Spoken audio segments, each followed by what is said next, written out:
Hello everyone, welcome back to my channel. तो friends, चलिए एक नई कहानी की शुरुआत करते हैं। बहुत समय पहले राजस्थान के एक छोटे से गांव में बगावड़ नाम था। उस गांव का एक अजीब सी घटना घटित हुई। गांव के लोगों ने बताया कि उस गांव पर एक भयानक डायन का साया था। इस डायन का नाम रूही, जो गांव के किनारे बसे जंगल में रहती थी। उसने पूरे गांव को श्राप दिया था कि हर साल उसे एक इंसानी बलि चाहिए, अन्यथा वह गांव के हर व्यक्ति को मौत के घाट उतार देगी। रूही बचपन से ही गांव की सबसे खूबसूरत लड़की थी, लेकिन उसकी मां ने उसे तंत्र मंत्र की गहरी शिक्षा दी थी।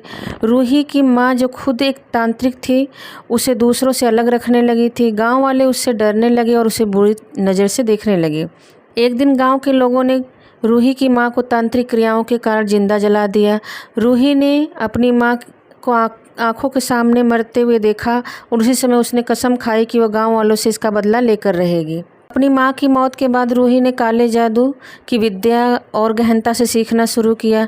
वह धीरे धीरे अपने रूप को एक डायन में बदलने लगी।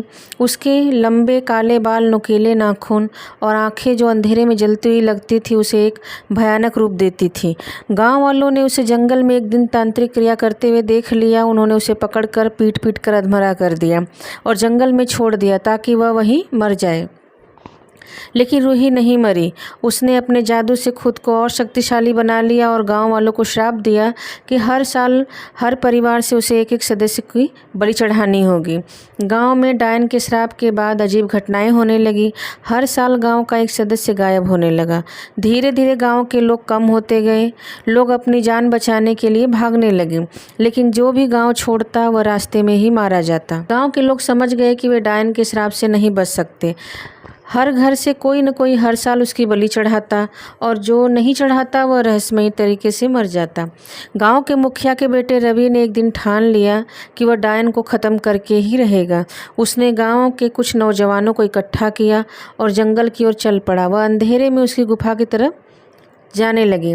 रवि ने अपनी तलवार से रूही पर हमला किया, लेकिन जैसे ही उसने हमला किया, रूही हंसने लगी। उसकी हंसी इतनी भयानक थी कि वह हर कोई कांप उठा।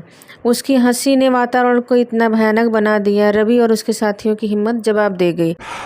तुम मुझसे लड़ नहीं सकते, रूही ने कहा। मैं तुम्हारी जान नहीं लूंगी, बल्कि तुम्हें वही श्राप दूंगी जो मैंने तुम्हारे पूर्वजों को दिया था। रवि और उसके साथी भागने लगे, लेकिन जब वे गांव लौटे तो देखा कि पूरा गांव खून से सना हुआ था। गांव के गलियों में खून की नदियां बह रही थीं और हर ओर मरे हुए लोग पड़े थे। रवि ने अपने घर की ओर दौड़ लगाई, लेकिन वहां पहुंचकर देखा कि उसकी मां और बहन पिता सब मरे पड़े थे। रूही की आवाज़ हवा में गूंज उठी। मैंने तुम्हें छोड़ा नहीं है, तुम सब मुझसे नहीं बच सकते। मेरा श्राप हमेशा रहेगा। अब हर साल मैं तुम्हारे जैसे लोगों की बलि चढ़ाऊंगी। गांव अब पूरी तरह वीरान हो चुका था।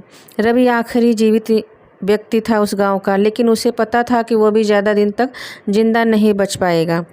आज भी बगावड़ गांव के बारे में कहा जाता है कि वहां की ज़मीन अब भी खून से लाल है। कोई भी उस गांव की सीमा को पार करने की हिम्मत नहीं करता, क्योंकि रूही का श्राप आज भी वहां जीवित है। रात में उस गांव के पास से गुजरने वाले लोग आज भी रूही की हंसी सुन सकते हैं। कोई नहीं जानता कि वह कब फिर से किसी नए गांव को श्राप दे देगी।